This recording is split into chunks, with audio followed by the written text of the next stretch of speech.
بە درێژایی مێژوو ئەو کەسانی کە پیاوکوژ و خوێنڕێژ و چەقۆکێش بوون و بە شەلاتی ناوبراون دەسەڵات و سەرکردا دیکتاتۆرەکان هەندێک جار بەنهێنی و هەندێک جاریش باشکرا لە زیندان ئازادیان کردوون تا لە بەرژەوەندی خۆیان بەکاریان بهێنن. لە دوای شۆڕشی فەڕەنسا ئاڵۆزی و پشێوەیەکی زۆر ڕووی لە وڵاتە کردبوو. ناپلیۆن بۆناپارت لەو کاتەدا نزیکەی 10,000 پیاوکوژ و تاوانباری لە خۆی کۆ کردەوە کە لە کاتی وتارەکانیدا وەک هاوڵاتی مەدەنی کۆ دەبوونەوە و چەپڵەیان بۆ ناپلیۆن لێدەدا و دروشمیان لە بەرژەوەندی دەوتەوە.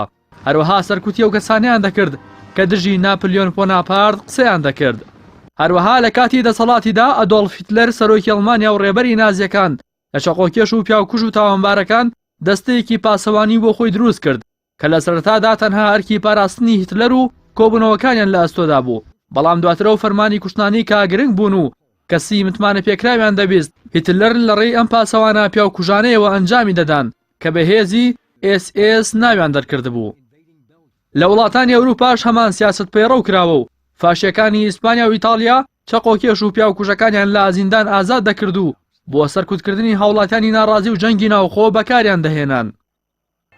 لە ئێرانیش بە شێوەیەکی بەرفراوان چەقۆکێش و پیاوکوژەکان بۆ ئەنجامدانی کودەتا و کوشتنی هاوڵاتیان بەکارهێنراون.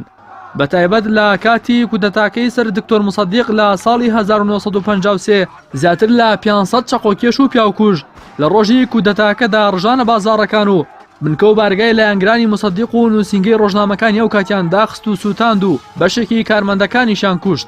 ئەمە بەدەر لەوەی ڕەزاشای پاهلەویش خۆی یەکێک بوو لە چەقۆکێش و پیاوکوژەکان و بەر لەوەی بۆ جۆرە ناو دەربکات ئەندام یەکێک لە گروپا پیاوکوژەکان بوو.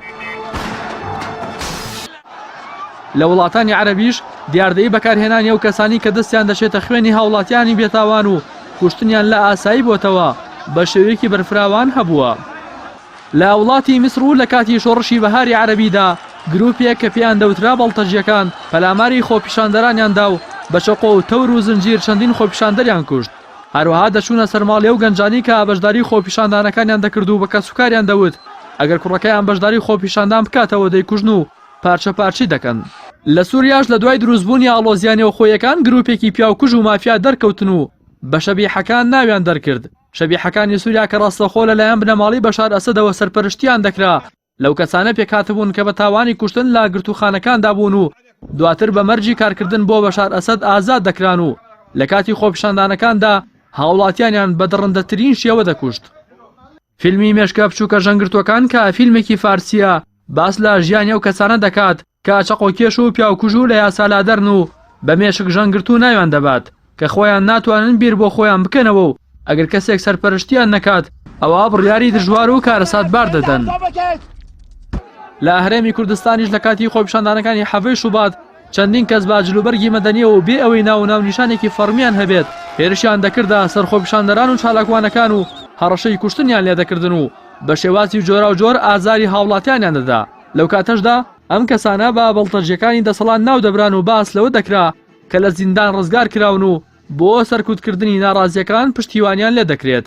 ئازادبوونی کەسانی بکوژ و چەقۆشێن دیاردەی کوشتن ئاسایی دەکاتەوە و کارەساتی دڵتەزێن و کارەساتبار بە دوای خۆیدا دەهێنێت.